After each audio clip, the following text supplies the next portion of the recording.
Greetings from Houston, Texas. Mike coming at you from Astro in a joint production with the Celestial Witch. This is actually our second collaboration. Welcome, Ellie Moore, and how are you doing today? Evening my time, but I'm doing well, thanks. Oh yeah. Well, it's like I think I said this last time. Australia. To me, this is like my weekly midnight rendezvous because it's midnight for me is like afternoon for you. Yeah. So we have another awesome segment to present to y'all guys today. We're talking about the nodal axis, and it can be interpreted several different ways. Some people refer to it as like just soul growth. Some people refer to it as your karmic mission. Some people just refer to it simply as what the fuck you need to be doing and where the fuck you came from. Yeah. One of my teachers that I learned astrology from, he's a Virgo rising, Cancer sun, and a Sag moon, and his perspective on the nodes is that he's like, I don't believe in past lives. I just believe that when you die and you don't come back, sort of thing. And I'm like, well, that's one way you can look at it, I guess, but it's not the most pleasant way to look at it, not from my personal perspective of it, but I prefer to go the more spiritual route in terms of like life path and life purpose, essentially, in a different way of Saturn as a different life lesson sort of thing as well. Yeah. Actually, what is your opinion on past lives? Like, how do you feel about that whole concept in astrology? Because that's actually a point of contention. You brought up an excellent point. That's a big point of contention among many astrologers. Some people are of the more practical, I wouldn't say practical, but of the more like concrete agnostic type philosophy that, we're not connected from life to life. Even though astrology is valid, we're still just bouncing around like atoms and randomly colliding into each other. And then some people take the whole concept of the nodal axis, the dragon's tail and the dragon's head, and they tie it into this whole like, we're all connected to our past lives and each other. So like, what's your whole perspective of it? So firstly, when you're going to ask me from my perspective, we also have to look at my own my reality filter. So if you look at my chart, you'll know that I've got Pisces in my ninth house and Jupiter in Pisces. So with that, basically, in terms of my spiritual beliefs, they're pretty much out in the ether. Like, I'm pretty much open to anything and everything. I'm just like, I'll try this, I'll try that sort of thing. So I'm pretty much open to whatever, again, as long as it harms none sort of belief system for me. But I'm open to the concept of past lives, but then again, my Virgo ego's like, I need proof. And I'm like, good luck with that. But yeah, I'm still like, I'm completely open to the concept of past lives, and I have done readings for people looking at past lives at the North Node as well. But I would also combine that with tarot, because I like tarot to give me a very sort of accurate, acute story, because the issue when you're looking at the node, if you're using draconic charts, that's another way that you can look at the nodes in terms of your own chart, but it's kind of hard to pinpoint a particular event or story, but in saying that, I've listened to people do past life regressions, and I've listened to their stories of what they saw, what they experienced, and then I'll look at their south nodes, and I was actually really surprised at how much they lined up. So I'm like, I feel like there could potentially be something there. Yes. A tactic that I use, it's funny that you brought up the draconic chart, because whenever I do give consultations, I regularly will take the draconic and then I will do a synastry between the draconic and their natal chart. And I will look how the two charts interact with each other as a way to give a little bit more detail to the implications of the south node placement by sign and by house. Mm-hmm. So we're talking about the nodal placements, the nodal axis. The first thing I think it's important to mention is that the nodes don't move too terribly fast. No. And the sign is important on the nodal axis. It gives a little bit more detail, but in my opinion, this is just my opinion, the house placement is far more important, what house it falls in. I have that belief as well, and that's how I do approach the nodes as well, in terms of emphasizing the house placement more so than the actual sign. It's kind of the same thing with like Uranus or Neptune or Pluto sort of thing, where you've got like a whole generation that's got the same position in terms of like sign. But it is important because it tends to move. Is it every year it shifts sign? About every year. Yeah, about every year. So it's pretty much like Saturn or Jupiter, more so Jupiter. So you've got that in terms of, I know one belief set around that in terms of everyone in a year has the same sign placement is that I've heard the concept of like soul families.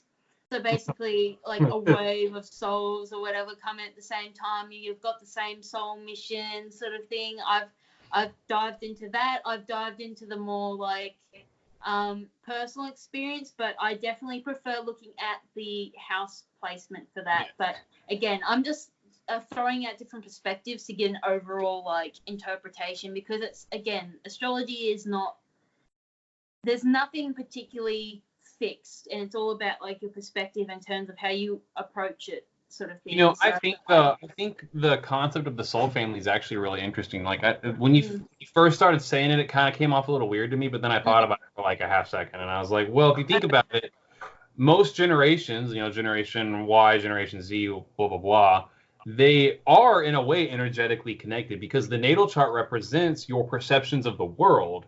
And an entire generation is being raised in the same world. Now, granted, their circumstances may be different chart to chart to chart, because the charts are all different, but they are still growing up in the same environment. So if you're looking at, you know, if the natal chart is the perception and an entire generation is growing up in the same, in a broader sense, environment, then yes, they're actually, you can, I guess you can really think about that. Generations are soul families. It sounds really weird for me to say that. It sounds kind of like frou-frou. It's very Pisces, 9th house, Jupiter shit.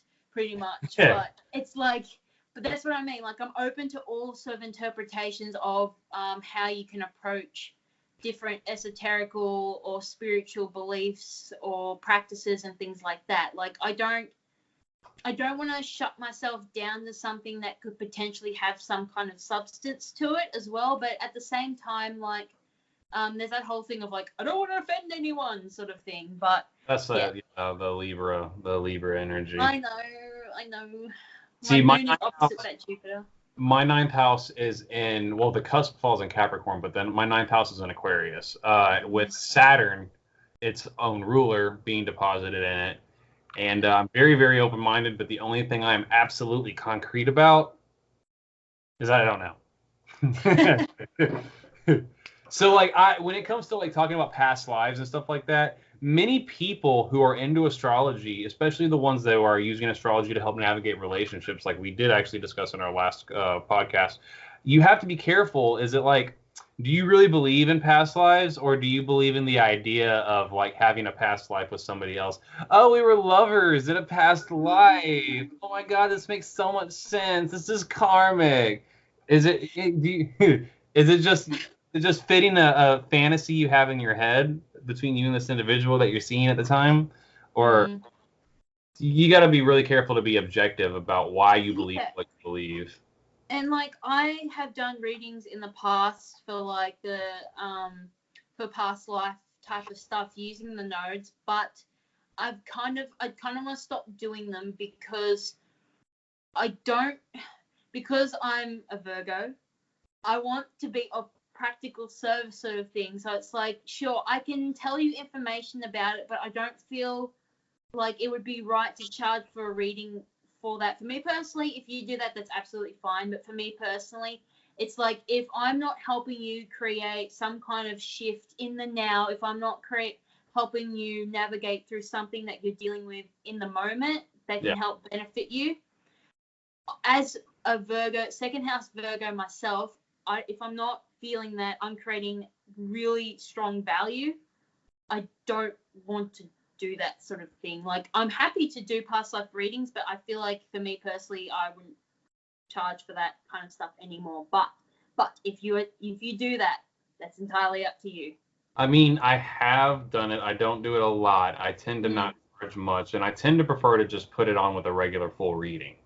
Usually just do the whole thing that way. I feel, and that's ethical what you're doing, in my opinion. So, but to each his own. Everybody has their own. Some people view their time as, you know, some people have the more practical mindset of time is money, but that's all another discussion entirely. So yeah, well, some people do past life regressions, and it's like, I would love to get a past life regression sort of thing. So it's got nothing to do with what other people do. It's just like I'm saying in terms of my personal approach. So I'm not like condoning anyone who does. Yeah. So with the nodal axis, what it really is it's kind of difficult for me to explain. The nodal axis is calculated as being the point where the sun and the moon's elliptical intersect. Mm-hmm. So whenever you see a full moon or a new moon, so that's the sun or the moon in opposition or the sun and the moon conjunct, falling close to the natal axis, that is when you are going to experience the eclipse. That's when the eclipse is going to occur. That's how you know when it's going to occur. For instance, the month of July is coming up, and then we have a solar eclipse and a lunar eclipse, obviously, because they're going to be the same month, occurring in Cancer, which is a whole big deal. I'm actually really hyped up about a lot of the stuff that's going on in July for that reason. There's some interesting things. But so that's usually how that's how the north and south node are really defined. The north and south node, the idea comes from the dragon. Is it? I believe it's an Indian myth or it's a I don't. Do you remember where it comes from? The dragon's head and the dragon's tail. Yeah, it's kind of like the part of fortune and where the vertex comes from. Like there are these hypothetical points in the natal chart that are calculations rather than this fixed planet or like it's not like matter sort of thing, if you know what I mean, like not solid matter like a planet or an asteroid is. It's a calculation point, and I don't know if it's from Middle East or what do you call it. I was having a mind blank. I think it might be actually from a Vedic story.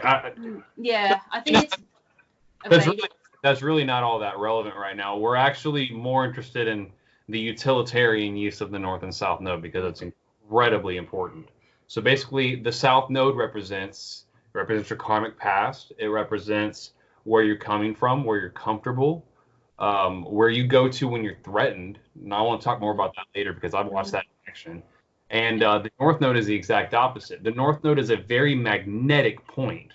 Whenever you see somebody's north node falling on an angle in their chart, the ascendant, the midhaven, the descendant, IC, what have you, it actually makes that person very magnetic because not only is that soul mission a very powerful concept for the individual, but other people can sense it too and feel it as well. And it's scary to go towards your north node. And some people, their charts, it's terrifying for some people. Some people will have like a stellar. Hey, you have your sun on the north node. You're going to go in that direction. You got kind of 0 degrees and 9 minutes. My north node is on my sun, so it's just like, yeah, I'm scared of myself. Not quite, but. Well, another thing that it actually does for you to have your sun conjunct the north node like that, because the north node moves so slowly, it puts you very in tune with your generation.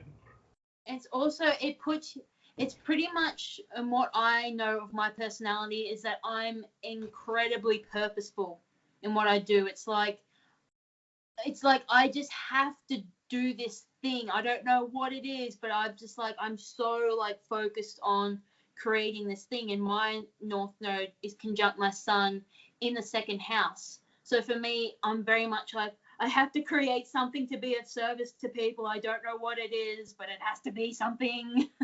It's like that kind of pure motivation and fixation on creating something. Yes. It's an obsessive point. In fact, having the sun on it isn't as bad as the moon. The moon can make somebody downright like fragile emotionally. It can be a very obsessive point because there is a psychological part of ourselves that wants to grow and evolve, almost like with Pluto. I would say that transformations through the north node are far more healthy, or I guess probably less traumatic than with Pluto, unless it's in the 8th house. That's a different thing. But like, human beings want to go that way. It's just scary.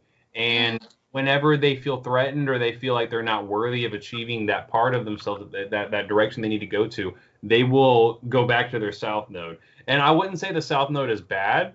I think we were talking. No. But it's definitely not the healthiest, and there's a sense that you shouldn't be doing it. So this is a perspective that I've seen a lot in the astrology community that I kind of want to debunk. And it's this whole perception of like, I must leave behind my south node. I must move towards my north node. I can't do anything that I like in the south node. And I remember that when I was first learning astrology and I was learning about the nodes and stuff, I was reading about my south node in Pisces. And I'm just like, but I love all this stuff. I love all my psychic stuff. I love all my like crystals. I love all my artistic. I love my theater. I love my fantasy. And I'm like, I don't want to leave that behind and be like, Virgo, practical, like rules. Suck it up. Yeah, I was just all like, that extra shit. no. But yeah, as I progressed with learning astrology and things like that, I realized that you have to remember that the nodes are in opposition. And when you think about the nature of an opposition as an aspect, when you see Aries and Libra, it's all about creating a sense of balance. So it's got nothing to do with you've got to leave something behind, because that in itself creates imbalance, because you're trying to completely dismantle something and throw it away. So then something else becomes too emphasized. So what you're trying to do is, with the negative habits that come with the south node, you're trying to balance that out with what's in the north node. So it's and you can utilize skills and talents that you have within your north node in your personality, that things just come naturally to you. Like for me, when it came to learning astrology and tarot and stuff, I picked it up like no one's business. I've got none of it in my family, but it was just something that came to me naturally. Now, what would have been unhealthy for me, having South Node in Pisces in the 8th, is if I made all my spirituality a clutch. Like if I made it, if I just use it as a fantasy to get out of reality, whereas I use spirituality to help other people with my Virgo North Node in the 2nd house. I'm grounding spirituality and making things that are practical, making practical tools and things for spiritual purposes. So that's a way to balance the North Node, rather than just being like, I'm just going to stay in my dorm room and play with my crystals all day. Actually, I did a video, one of my first videos, and it's probably the most popular video I ever did, which I'm very proud of. I don't think I'll ever do a video as good as that one. I feel kind of bad. I peaked early on. I did a video on the North Node in the 8th house. And I actually, it kind of started off my whole astrology, it started off my whole astrology adventure. But I used examples of people throughout history that had the same nodal placement that I did. And I brought up Winston Churchill, and I brought up George Washington particularly, and what they dealt with. I have a very intense nodal placement because the North Node's in the 8th house. Yeah, I'm getting away from that stuff. Yeah, no, I'm jumping right into it. And I get to deal with that whole balancing act, and it's weird because I have so many planets placed on the North Node that I'm being compelled to. It sucks because I'm being compelled to burn all my bridges, and that's not necessarily. It's what the 8th house wants you to do, is to transform out of your past, but it's in the South Node's in Cancer. That's my you can't destroy the past as much as you want to. So there has to be that balance there. So in that aspect, I really do agree with you on that. What about in transit? What do you think about the nodes in transit? So so basically, when it came to me and when I first became introduced to spirituality, I had a T-square to my nodal axis, where it was I used spirituality to get out of a serious health problem. So Pisces South Node 8 to heal from a physical health crisis, Virgo North Node 2nd house. But you got to remember, with my chart, it's T-square Pluto in the 12th, and that's where the conjunction happened. So it was just like this, boom. Your Pluto's in the 12th? Sixth house.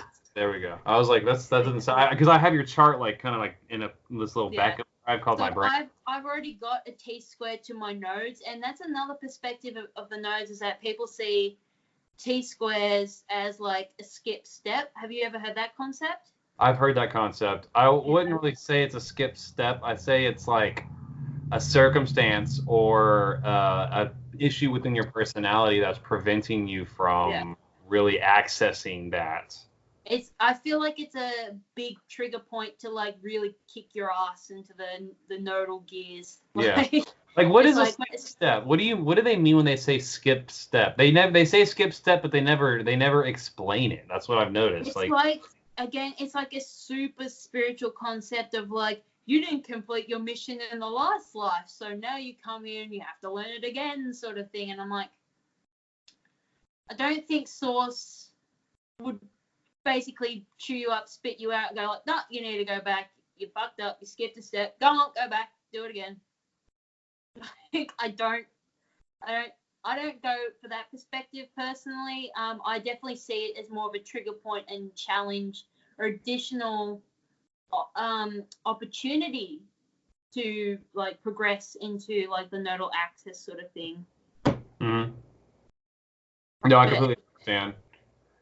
And then on top of that, you can come across individuals that have, because people can act as transits, and an individual can have a planet that's squaring your nodal axis, and they can represent somebody that creates severe difficulties for you that can trigger your nodal axis. I think the transits are actually really important to look at because you will have the nodal opposition, you will have the nodal return. The nodal return's a big deal. I believe that happens in your 30s. It takes the nodes a while to actually make its way completely around the chart. It might take a little bit longer than a year now that I really think about it. It takes about 2 years. Yeah, it takes about 2 years for the nodes to go from sign to sign. Yeah. So whenever you have your nodal opposition and the nodal return specifically, I noticed people, sometimes events, but usually people that come into your life that trigger an event, that triggers some sort of karmic issue. And usually you'll know what person it is that is being implied by the nodal return or the nodal opposition, because you will then see heavy nodal contacts within the synastry as well. So like, okay, well, this probably is the person that I meant to learn something from, or is going to help me along on my mission. And nodal contacts in synastry are also very extremely, and they're difficult to break too. Oh god. It's like sometimes if they're on the south node, you're like, wow, I feel like I really know this person. Jesus, you're toxic. Yeah, that. Or if it's like a bunch of planets conjunct the north node, it's like, wow, this person has everything I want. Okay, this is scary. I want to leave now. God damn it, I can't. Yeah. Yeah, I've like met people with one of my favorite deck creators. She's a Virgo sun, and she also has Venus in Virgo, and she's just created like these really beautiful tarot decks. And I idealize her like no one's business. I'm just like, I want to be you. And then I found her astrology stuff, and I found her Venus is exactly on my sun and north node, and I'm just like, I love you so freaking much. I'm just like obsessed, and I'm like then your north node or your south node? My north node, like I just want to be her because I just idealize her so much. Yeah, but it can have this little effect of bringing out insecurities in you as well, because the north node is a really scary place. It's very it does make me feel like I see her work, and I'm like, am I ever going to be able to create like that? Yes. There are also circumstances where synastry, nodal contacts in synastry can really work against you. And I think the worst aspect you could see, or that you could come across, is somebody's Saturn conjunct your north node. Bitch, get to work. No, it's not even that. It's like, oh, you wanna evolve? You wanna, bitch? We ain't going that way. That is something that's a synastry aspect I don't like to see between two people. Is their Saturn conjunct your north node. I mean, I have a really close friend that has that, and it's almost as if like just being in contact with that person or being around them for an extended period of time, they're almost trying to like become an obstacle. It's really, really strange. And then Mars conjunct the north node can be very problematic as well. I think so. What do you think about that? I remember a few years ago when I did a study on parents' synastry charts with their children, And I was looking at nodal contacts, both north and south, and I just kept finding this repeating pattern. I don't know. I only got about like 40 or 50 charts, so I can't claim to make a concrete average. But I saw a lot of north and south node contacts between either the mother or the father or both with them and their children. It was ridiculous. I actually, now that I think about it, no, I don't have any with my parents. Mm. See, that's what I mean. That's why I say, like, it's not like a concrete average because I only got 40 or 50 charts, and that's not enough samples Yes. to make a claim. So, but it was just something that I saw a lot. Yeah, it's overrepresented. Those contacts are overrepresented. Mm. Yeah. Like I know with my own parents, my mother's north node is on my descendant, so it's an angle, and then my dad, my Chiron's in Scorpio 5th, and his south node's in Scorpio, and they're exactly conjunct. And do I have daughter-daddy issues? Yeah. Can you see that? Yeah. Yeah. Hey, do you want to run through the nodes in the houses real fast, the north node in each house? Kind of go over it real quick. Feels like a marathon sprint. I know it's gonna be good, but we'll do it. Okay, so if you have your north node in the first house, what that says to me is learning the concept of enlightened selfishness. Yeah, so my partner has that nodal axis, but his is in Aries. So if you want to link them up between like first house Aries sort of thing, you can do that. But it's very much about learning independence, learning that, you know, again, that sort of nice selfishness of like not overly involving yourself with your partner, but taking the initiative to do things as well, rather than waiting for the other person to give you the go ahead. Mm-hmm. Okay. Yep. Go to the second one. Second one. Okay. So north node in the second house or Taurus, but second house I think is more. It doesn't matter. They're both important. That is more about. It seems to be easy for you to get money from other people. And that's really easy and nice and comfy, but learning how to force yourself to create for yourself and survive for yourself and to build your own self-esteem. Self-value. You got a stellium in the second house though, so it's doesn't mean it's easy. My north node's still there. It doesn't make it any easier. I'll tell you that much. So yeah, my north node's in the second house.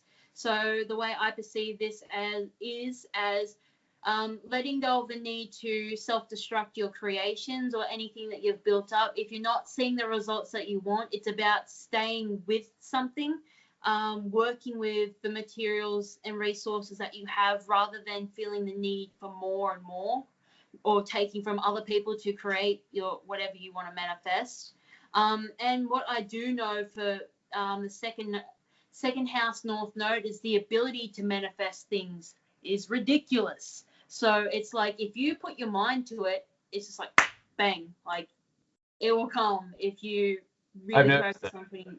For those who know, Ellie designed my logo out of thin air, and I'm so in love with it. God. I still need to do the banner, but yeah. I'll get that logo. I could not be happier with that logo. Good God. Okay, so North Node in Gemini or the third house, but the third house primarily. So you need to get on Facebook more often and go out and hang out with the neighbors. No. What does it say to you? So for in Gemini or third house, this is very much more about being conversational and being open to hear another perspective rather than going off your own opinion of things. Not having a fixated perception of how the world is or the truth of the matter, listening to other people's truths as well to get a bigger perspective from communicating with other people. That was incredibly concise. I don't even need to chime in on that. Mm-hmm. That's really cool. Okay, so North Node in the first house, or not first house, sorry, fourth house, the fourth house, or Cancer. You just like got nothing to add to the third one. Yeah, really, that was amazing. Good God. Okay. Okay, so the North Node in the fourth house is going to be more of like learning to come out of the world a little bit and nurture your family, nurture yourself, nurture your dependents, to build an emotional foundation within yourself and within the home instead of seeking that emotional independence from the validation of the world. So the way I perceive this access is very much if you've ever seen a movie of the whole, like, the father that's out there and working hard in the field in their career, but they just kind of leave their family at home and things are falling apart at home, sort of thing. So at the end of the day, they come back and they reconnect with their family, their environment. And also, it's not necessarily just about like creating family. This could also be about just creating foundations for yourself to, to come home to nurture yourself so that you can progress in the career area. But it's very much about developing the basic foundations and looking towards your needs and not being so self-neglective. Building more of an emotional foundation than a material foundation, which is very important. The North Node in the 5th house, or Leo, and that's learning to not be so concerned with the group and not learning to be so concerned with things outside of yourself and learning to really just enjoy life, live life, have fun, taste all the fruits that life has to offer, to, express yourself through romance, learning to love your children, learning to just basically have fun, basically, and stop dissipating your ego for the sake of others all the time. Yeah. So the last point is what I kind of wanted to add to is that what I've noticed a lot with people with the North Node in the 5th or in Leo is that there's a need to have a group or be a part of a community or something. And this can really put a stint on self-expression and creativity, because if you are so concerned about fitting into society, fitting into a particular group, that you end up sacrificing your own self-identity to be in a group, that's kind of what's holding you back. So it's about expressing yourself as you authentically are and then drawing the group towards you rather than you going to them. That's good. That's a wonderful interpretation. See, I feel like and that's weird because my ego is so huge that it's just, anyway. I think the 6th and the 12th node axis is actually really, really interesting. Very interesting. Because just thinking about the 6th and 12th node axis, okay, so the 12th house it can be your own undoing, it can be incarceration, it can be dissipation, it can be endings. And the 6th house is just like all your day-to-day stuff, all like keeping up with society and your body's expectations of you. And so the having the North Node in the 6th house, that's sort of learning to take care of yourself, basically. That's learning to focus on the details, learning to actually keep up with the world and learning to keep up with the expectations placed upon you on a day-to-day level so that you don't, get yourself in trouble and get incarcerated. Wash yourself, take a bath, clean up your room. No, interpretation. So my North Node's in Virgo, as we have stated before, and the way that I see this nodal axis is that these people, if it's in the 6th house or in Virgo, these people are naturally incredibly creative, very imaginative, artistic, very connected with spirituality, spirit, and the like. But where they need to ground themselves is that bringing all this into reality and learning to discriminate between what's a fantasy, what's a sort of intangible thing, and what is something practical and ability that you can use as well, but also grounding the spiritual as well. Grounding any sort of fantasy. So it's like if you have this idea for a movie that you want to create or a painting or something like that, it's all good to fantasize about it, but what the Virgo or the 6th house is getting you to do is put that into action and make it a craft, because the 6th house in Virgo is also about crafting. So 2nd house is the resources, Virgo is the actual making, the physical doing of things. So take whatever's up here and then channel it through your hands and create something with that. Mazel tov. Okay, so the North Node in the 7th house or Libra. This one to me speaks about You obviously are very, very good at going your own way and doing your own thing. You pride yourself on being independent, but you need to learn to take that self-assurance and that confidence and put it with another human being and accomplish something as a team. You can't do everything alone all the time. You can do more with another person or involved with a partnership than you can on your own. And when you get scared, you can't just cut and run all the time and just bolt and run. You've got to learn to compromise. You've got to learn to understand another person's perspective. You've got to learn to see both sides of the coin. Yeah. So yeah, I definitely see the North Node in the 7th or Libra as very much about harmonizing, connection and collaboration. So again, it's not taking into consideration how your actions affect others as well. So rather than just doing things on a whim, going ahead with whatever you want to do, it's about like what you said as well, like teaming up with other people and also using your sense of drive and independence to boost other people as well. Like give them a good push in terms of manifesting what they want, because some other people need the support for the go ahead as well. Beautiful. North Node in the 8th house. I love this one. Have fun. Hey, I have it. I think it's it's one of my favorite placements. So the North Node in the 8th house, these people are very good at building for themselves. They're very good at being self-sufficient.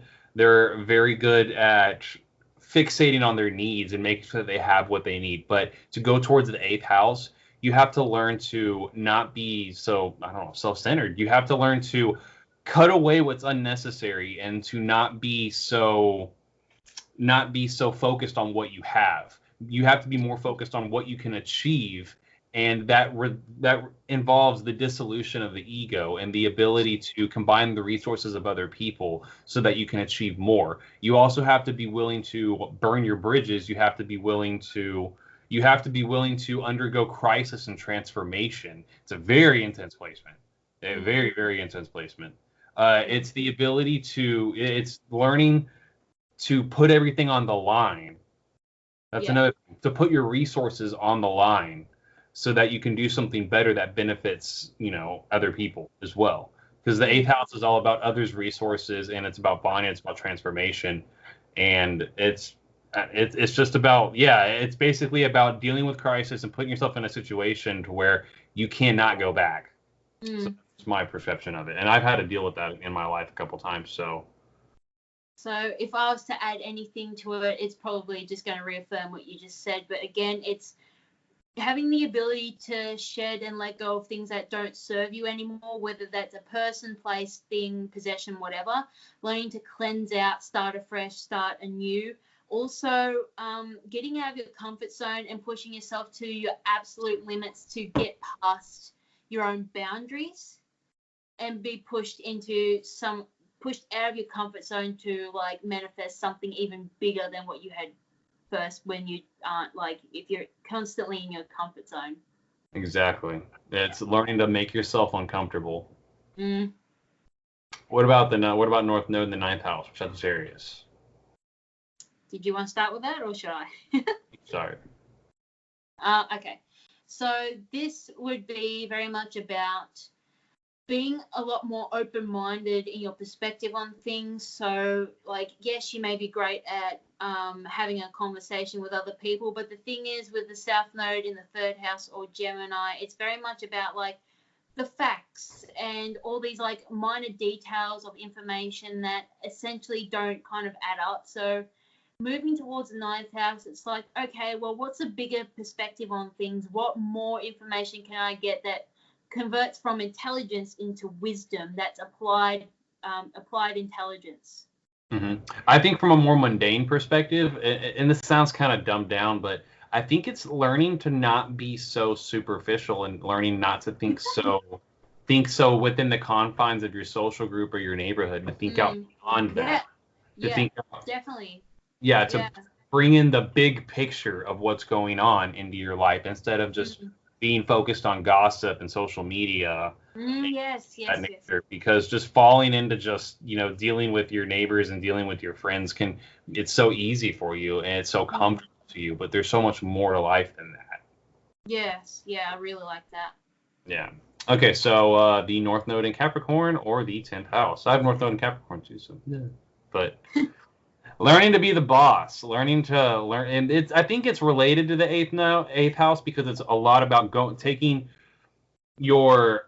having your emotional foundation, being all nice and set, and then using that as a building block to go out into the world. Yeah. And to achieve something, to not be subordinate. Yeah.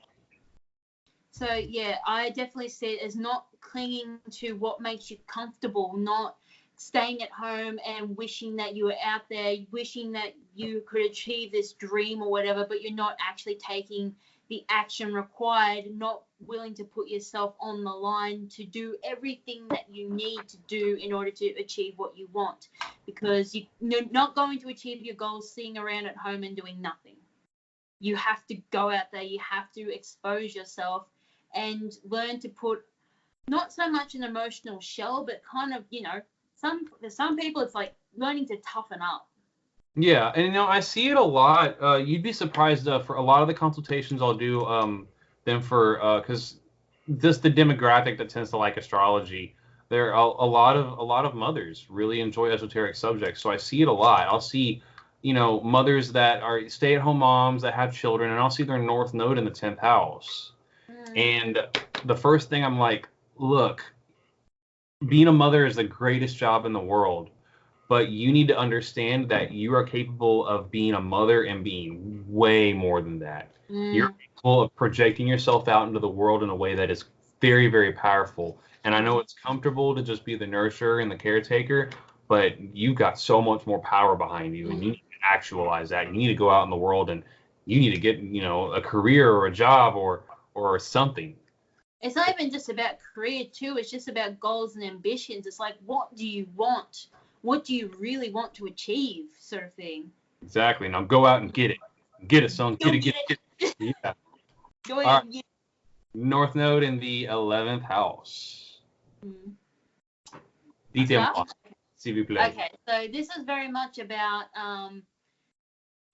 Okay, so this is very much about finding your tribe. So you know who you are. You are probably quite confident in your own talent, skills, and abilities. But if you've got no one to share that with, what's the purpose of expressing that? If you're just like, ooh, I'm going to do my little fun thing by myself and I've got no friends to share that with, that kind of sucks. So it's very much about like finding a sense of community and going out for the bigger picture of things. So being a bit more of a humanitarian and making those connections and giving other people value and uplifting others with what you have as well. Exactly. And it's a lot about hopes and dreams. So it's about bringing people together to achieve a common goal. I mean, you want to go out and be a revolutionary, go out and be a revolutionary. If you want to be an Antifa super soldier and you have your North Node in the 11th house, then well, congratulations. You're built perfectly to go out and do that. Just please don't throw a Molotov cocktail at my car as you're going down my street. God. Thank you. Thank you.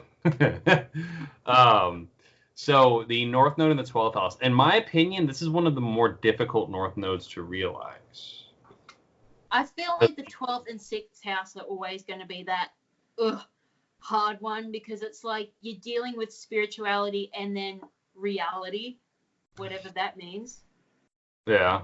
What is reality? Exactly. Look up biocentrism. Reality is merely a construction of our subconscious. Yep. Yeah. So what is subconscious? 12th house Pisces. Yeah. It's reality. Virgo 6th house. I think it has a lot to do with understanding the motives that drive us all. Like, it's so easy to see things at surface level for their utilitarian purpose, and to go through life looking at things in a very practical sense. This works because of this reason. This happens because of this reason. Sunshine causes water to evaporate, to go back into the clouds, and then come back down. But there's so many more deeper meanings behind it. There are so many subtle, under the surface motivations behind people's actions. And to understand your own, and to understand your own unconscious drives and it's really difficult to do that because we live in a society that doesn't really encourage that. No, so for the people with North Node in Pisces or the 12th house, I think it's very much about finding the deeper meaning in the sense of why you do the things you do, rather than just adding working on this automatic routine of like, well, I do this every day just because. It's very much about finding a deeper sense of purpose and connection in your everyday life sort of thing. So this doesn't necessarily have to be practicing spirituality, more or less. It's very much about like what really lights you up. Like it can be like artistic creativity. This can be fantasy writing. This can be anything in terms of like you just do because it makes you feel alive in a sense. Yeah. It gives your life a sense of more purpose. So it definitely is hard in that sense, because if you are stuck in this like, well, I need to do the washing, I need to do my job, I need to feed the kids, I need to pay my bills. It's like if you're so focused on these like little mundane things, it's like it really kind of deprives your quality of life in terms of the enjoyment that you have. Exactly. It's like, why do I constantly sit here, busting my ass to help everybody around me? Why do I do that? I understand that. Well, maybe it's because, and trying to go toward your 12th house North Node, sort of being like, well, maybe I'm afraid I'm not good enough, and maybe I need to actually understand that and work on it. Or why do I not, why do I look down on people that give money to the homeless on the street? Maybe it's because I have a superiority complex. Maybe I need to understand that a little bit better myself and figure out what causes that. And through that understanding, a lot of growth can be achieved. And it can actually lend you to a place of greater compassion for the people around you. And a house that doesn't have boundaries, you can actually find boundaries within the 12th house in that manner, just by understanding why you do what you do. Yeah. So the 13th house, or a fucus.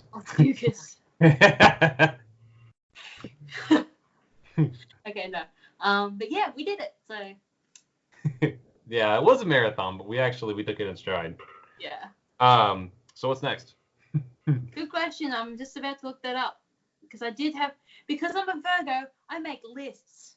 Lots of lists. I actually really love that about you, because I'm a not list kind of guy.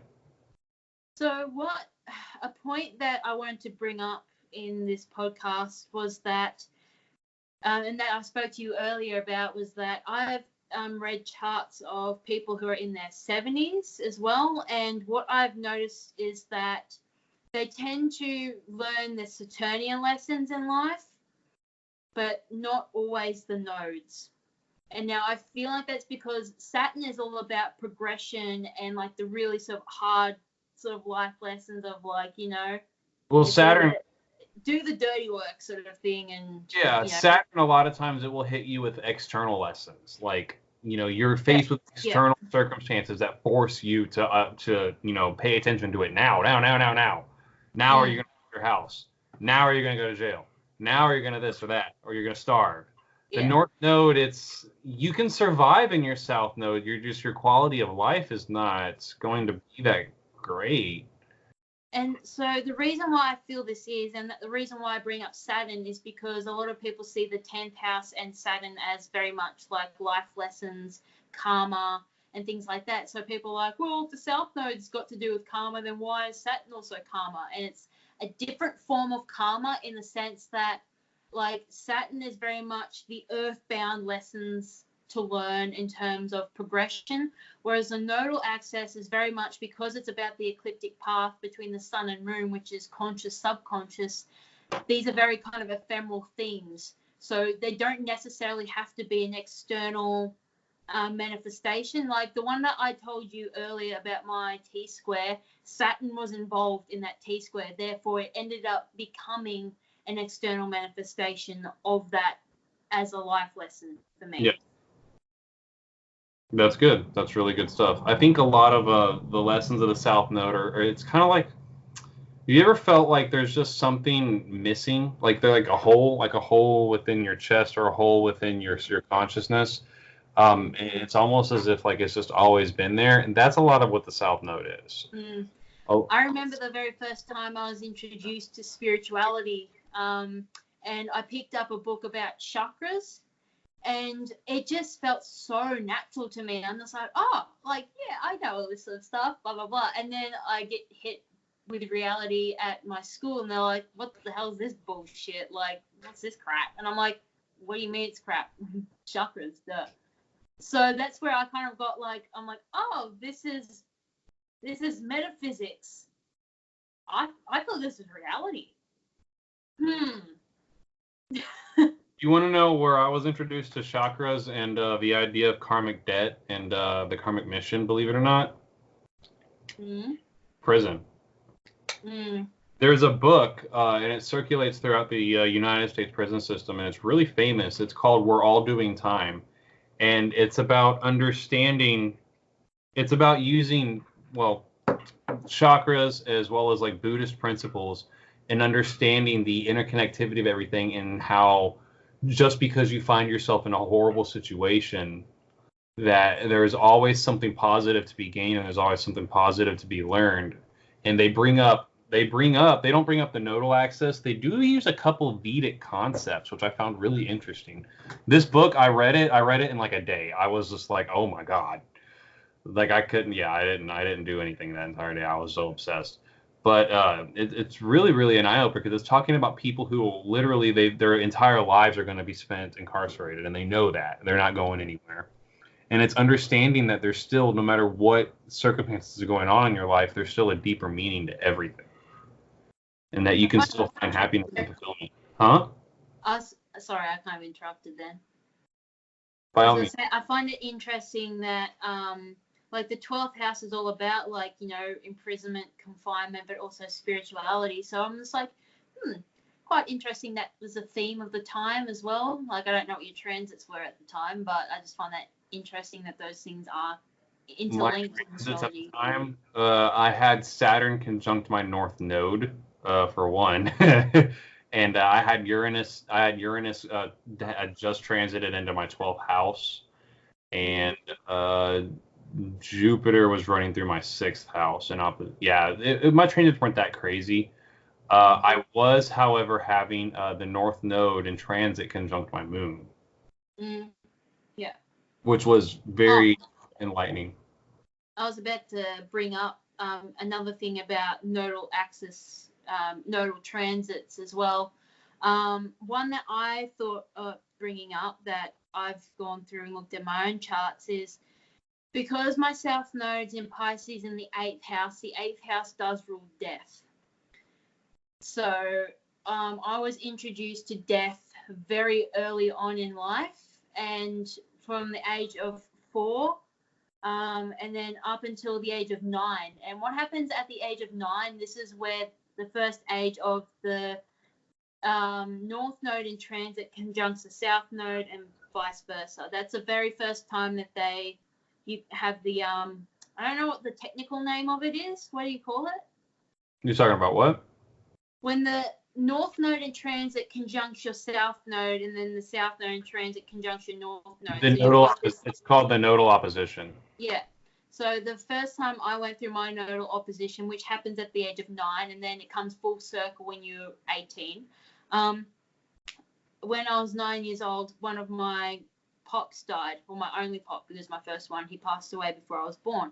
But I was the oldest of my cousins, because I don't have siblings, so I've got 4 cousins. But this was the first time I was old enough to understand what death was. And I don't know if people watching here believe in like mediumship or like contacting people on the other side, but after his death, of course everyone was mourning and stuff, and we were in his house where he passed away, because he passed away of a heart attack, and he passed away in the living room. And I was in the living room with my mum, my dad, and my grandmother, and we had candles out on the table. And then I started talking to him about him, and the candles just went woof, and then just went out. And I was like, shit.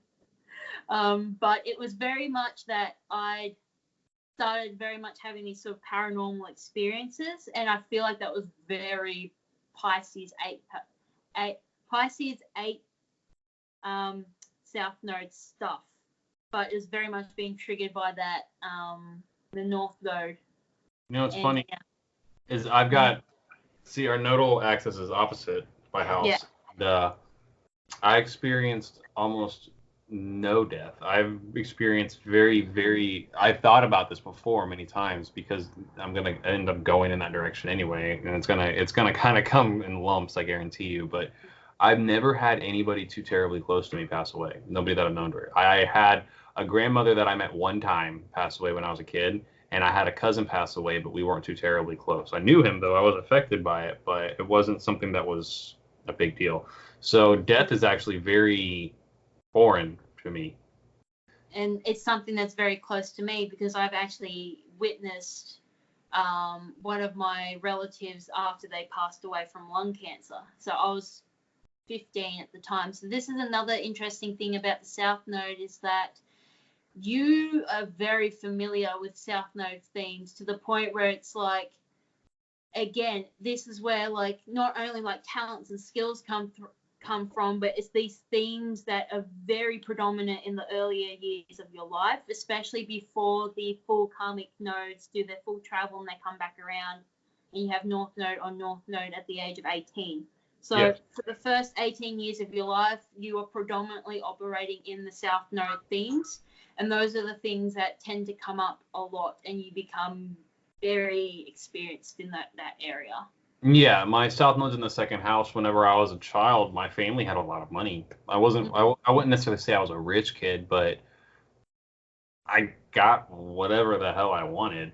And it was a little bit of a shock whenever I got older, and it just, things weren't just handed to me like they were my entire childhood. So I was, Cancer South Node, second house. I was used to be nurtured with material goods, and it developed a sense of entitlement that I've had to work very, very hard to pull away from as I've gotten older. So that's how it's worked out for me. And then death is very unfamiliar to me. The North Node, you're not very familiar with it. You have to move towards it. And that scares me because the 8th house is associated with death. And that's something that weighs on my conscience, actually, like conscience a little bit. But when it happens, I'll be able to handle it. I know I will. But for me, having my North Node in the second house, like what scares me is my ability to make my own money. Like my parents are like wealthy background sort of thing, and I'm predominantly supported by them. But I know that I have to move into that space where I start financially supporting myself and stop leeching off other people. But even though with my second house stellium with Mercury, Mars, Venus, the Sun, North Node, there's still that fear that I'm not going to be able to do it. And it's like I've got all the resources and talents and skills that I need. It's just like I'm just kind of holding it like, what do I do? What do I do? That's the cool thing about astrology. If you aren't into astrology, if you're just getting new to it, the North and South Node is probably the first place you should start. I mean, it's fun to figure out your moon sign and your sun sign and this and that, but when it comes to the nodes, by just learning about them and trying to move towards your North Node, you literally have nothing to lose, but from an astrological perspective, you have everything to gain. You have growth, you have experience, you have happiness, you have fulfillment to gain by trying to balance out your North and South Node, or at least experience some of the sides of life as implied by the North Node. So, with that being said, I think we did a pretty good job of getting everything. We're both Gemini risings that can talk forever. We talked for an hour before we even started this podcast. So, with that being said, I hope this was helpful for y'all guys. And this has been another phenomenal collaboration with the wonderful Ellie Mooring. And like I do always say, I probably should have, Oh, yes, we have a couple resources that are of, yes, check it out. We have a couple recommendations for y'all guys. So these are kind of where I started with doing my astrological study. So this one here, Astrology Secrets of the Moon by Patsy Bennet. This is one for the North Node and South Node, and it's really heavy duty sort of stuff. Apologies that my book is quite wrecked. As you can see, I'm one of those horrible, horrible people that draw in my books. I do it all the time. Okay, good. As long as I'm not the only one. It's like I destroyed it. But this one's got like a lot of great information on the nodes. I can't remember. I'll write out a list of links and resources as well, because I'm all about my resources. And you can put that in the description for books on the North Nodes that I would recommend. And then Essential Astrology for anyone who's starting out by Amy Herring. This one is really good for going over all the basics from the zodiac signs to the planets to the aspects to things like, again, more nodal stuff, but also even chart shapes, etc. So, again, this Essential Astrology for people who are beginners or even intermediate, highly, highly recommend. I would consider myself advanced, and I kind of want to read that now. But anyway, so yeah, we will be posting links down at the bottom so that you can find those resources on Amazon or wherever we happen to find them cheapest. I will be posting links to all of Ellie Mae's, her blog spot, as well as any links related to the Celestial Witch, her Instagram account. I'll be posting links, of course, to for contact information for me, because, as always, I do offer consultations as well as the Ellie Mae. So I'm still doing my websites, but I will be. What? I'm not offering consultations as of yet, but I just want to build my website because, you know, Virgo, get everything sorted before you start stuff. I jumped right in. It's my Mars and Sagittarius and the hard aspect to Jupiter. I will jump in before I'm not ready, and then I'll learn. I'll deal with my mistakes later. I'm just like, I can't. Yeah. Do it. Well, until next time, guys, this has been another phenomenal podcast. Thank you so much for coming on. I'm so happy to be back. Till next time, guys. See ya.